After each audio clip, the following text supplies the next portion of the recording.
Hello there! Do you want to release your own Chrome extension to the extension store? In this video, I will show you what you need, and then we will also release one Chrome extension to the store. So let's dive right in. Before we can release our extension, we need to have a developer account. To create one, visit the first link in the description.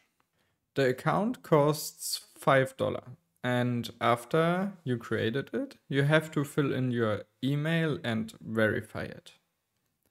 Then, in the Accounts tab, you have to add a contact email address and also verify that one. And with that, you have the account set up. Done. For the following steps, we will use the calculator extension that I created in the last video. Now you need to check that your manifest.json has the properties name, version, icons, and description.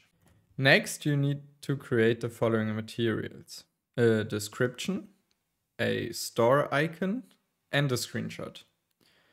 You will also need a single purpose description, a justification for the permissions you need, in this case the storage permission, and an explanation for remote code, in this case the Pico CSS framework.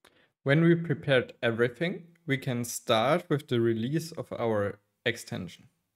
But before we do so, we should check that everything is working properly. For that, follow the steps.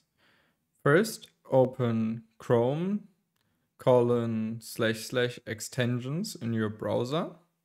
Enable the dev mode. Click on Load Unpacked. Load the directory as a Chrome extension. Click on your extensions and pin yours. And then click on the icon and see if it works. If everything works as expected, we can go ahead and create a zip from the directory containing the final extension. With that done, we need to head to the dev console and the items tab. Then click on new item and drag and drop the zip there. Then fill out the missing information with the items that we created before. And click on Save Draft. Now go to the Privacy tab and fill out the missing information there too. Fill out all other pages till you're able to submit for review.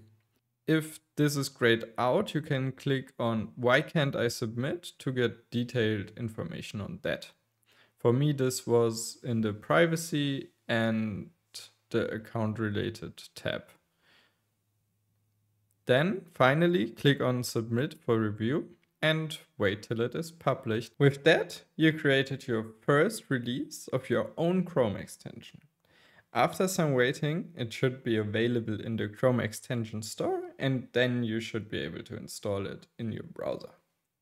I hope you liked this quick guide and it was helpful for you. And if so, please give it a like and subscribe to my channel. So, thank you for watching, and see you in the next one.